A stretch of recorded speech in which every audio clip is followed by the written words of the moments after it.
নমস্কার বন্ধুরা, পদ্মদি রান্নাঘরে আপনাদের সবাইকে স্বাগত। আজ আমি আপনাদের সাথে নানপুরির রেসিপি শেয়ার করব। ইস্ট ছাড়া নরম তুলতুলে নানপুরি খুব সহজে বাড়িতে বানিয়ে ফেলা যায়। আজ আমি আপনাদের সাথে কয়েকটা টিপস শেয়ার করে দেব। সেই টিপসগুলো ফলো করে আপনারা বাড়িতে নানপুরি তৈরি করবেন। একদম অনুষ্ঠান বাড়ির মতো বা দোকানের মতো নরম তুলতুলে পারফেক্ট নানপুরি আপনারা বানিয়ে ফেলতে পারবেন। তো চলুন তাহলে দেখে নেওয়া যাক নানপুরি রেসিপিটি। এই রেসিপিটা তৈরি করার জন্য আমি এখানে এই রকম বড় একটা পাত্র নিয়েছি। এর মধ্যে দিয়ে দিচ্ছি 3 কাপ ময়দা। নানপুরি কিন্তু ময়দা দিয়েই তৈরি করতে হবে। আমি এখানে 3 কাপ ময়দা নিয়েছি। তো 3 কাপ ময়দার ওজনে পরিমাণ হচ্ছে 600 গ্রাম। ময়দার মধ্যে আমি দিয়ে দিচ্ছি স্বাদ অনুযায়ী লবণ। আর এরপর দিয়ে দিচ্ছি বড় চামচের 2 চামচ চিনি। চিনিটা এখানে অবশ্যই ব্যবহার করতে হবে। এরপর আমি এর মধ্যে দিয়ে দিচ্ছি ছোট চামচের 1 চামচ বেকিং পাউডার।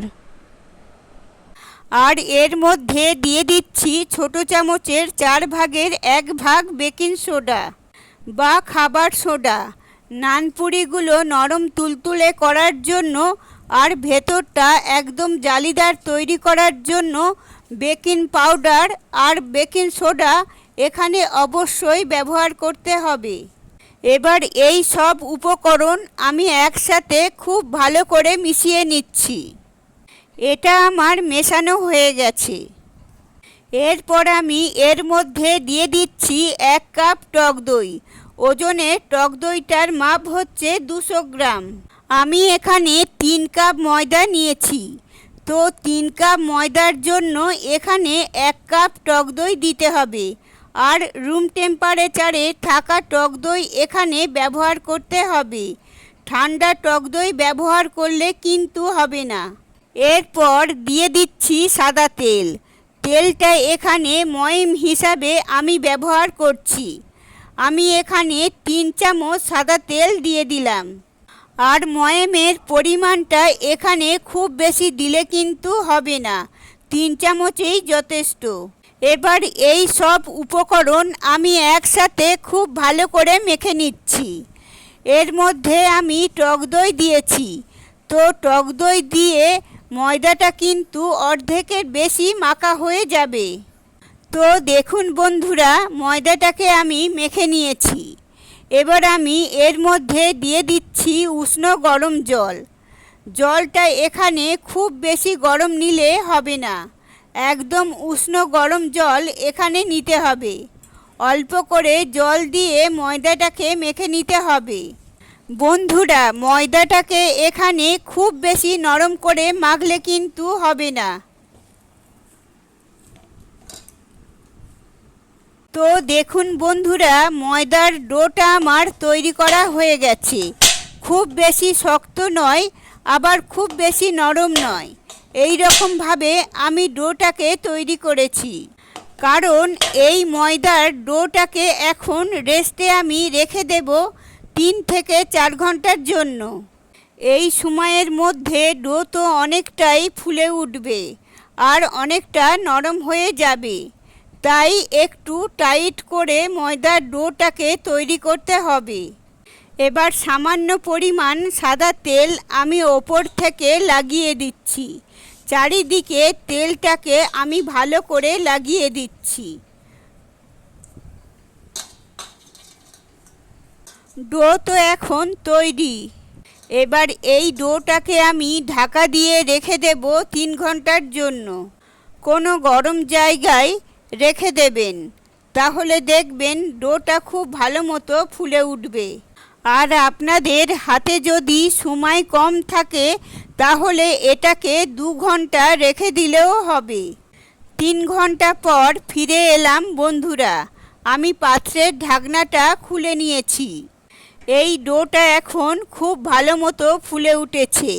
যতটা পরিমাণে ছিল তার থেকে ডবল হয়ে গেছে ফুলে। এবার এর মধ্যে যে হাওয়াটা রয়েছে সেটাকে আমি বের করে দিচ্ছি, আর ডোটাকে আমি আরও একবার ভালো করে মেখে নিলাম।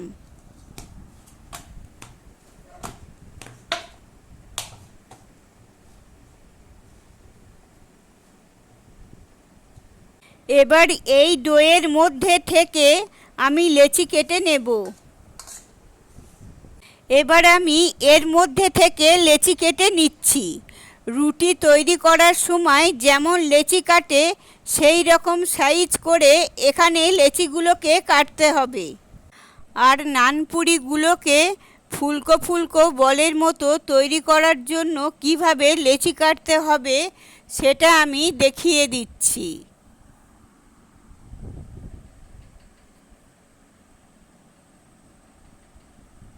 এইভাবে ময়দাটাকে নিয়ে একটু হাত দিয়ে সমান করে নেবেন। তারপর দুটো আঙুলের মাঝখানে রেখে ওপর থেকে এটাকে কেটে নেবেন। তাহলে দেখবেন এর মধ্যে কোনো রকম ভাঁজ থাকবে না। তো ভাঁজ না থাকার কারণে এই নানপুরিগুলো কিন্তু একদম ফুলকো ফুলকো বলের মতো তৈরি হবে।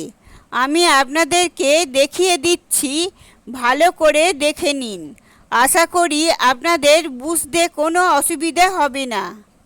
এখন আমি সব নানপুরিগুলো তৈরি করব না, তাই কয়েকটা নানপুরি আপনাদেরকে আমি তৈরি করে দেখাচ্ছি।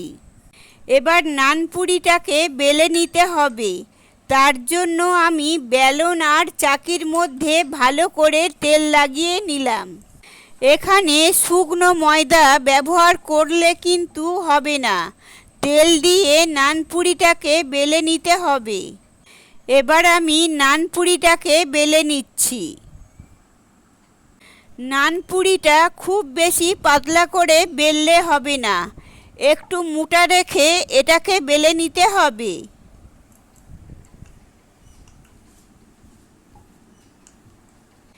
দেখুন বন্ধুরা, নানপুরিটাকে আমি বেলে নিয়েছি, আর কতটা মোটা রেখে বেলেছি সেটা আমি আপনাদেরকে দেখিয়ে দিলাম। তো এবার আমি নানপুরিটাকে ভেজে নেব। তার জন্য গ্যাসের মধ্যে কড়াইতে সাদা তেল গরম হতে বসিয়ে দিয়েছিলাম। তেলটাকে আমি খুব ভালো করে গরম করে নিয়েছি। তেলটা এখানে কিন্তু খুব ভালো করে গরম করতে হবে, এটা কিন্তু আপনারা খেয়াল রাখবেন। এই গরম তেলের মধ্যে আমি দিয়ে দিচ্ছি নানপুরি। গ্যাসের ফ্লেমটা হাই থেকে মিডিয়াম ফ্লেমের মধ্যে রেখে নানপুরিটাকে ভাজতে হবে।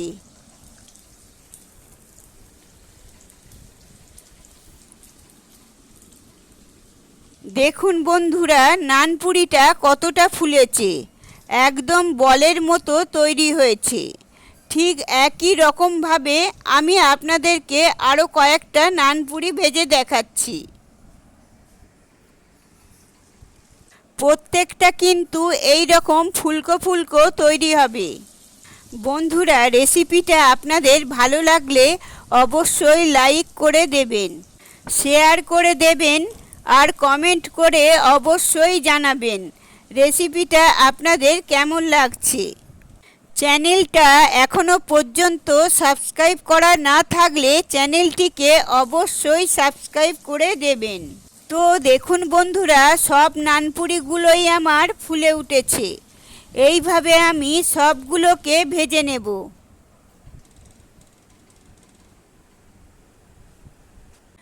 সব নানপুরি আমার ভাজা হয়ে গেছে। এবার আমি আপনাদেরকে দেখিয়ে দিচ্ছি যে নানপুরিটা ভেতর থেকে কেমন তৈরি হয়েছে।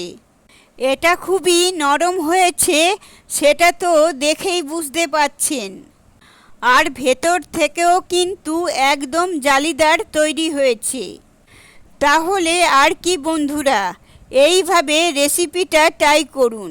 আশা করছি আপনাদের সকলের নানপুরির তৈরির রেসিপিটা খুবই ভালো লেগেছে। আজ আসি বন্ধুরা, আবার দেখা হবে অন্য কোনো রেসিপির সাথে। আপনারা সবাই ভালো থাকবেন, সুস্থ থাকবেন। ধন্যবাদ।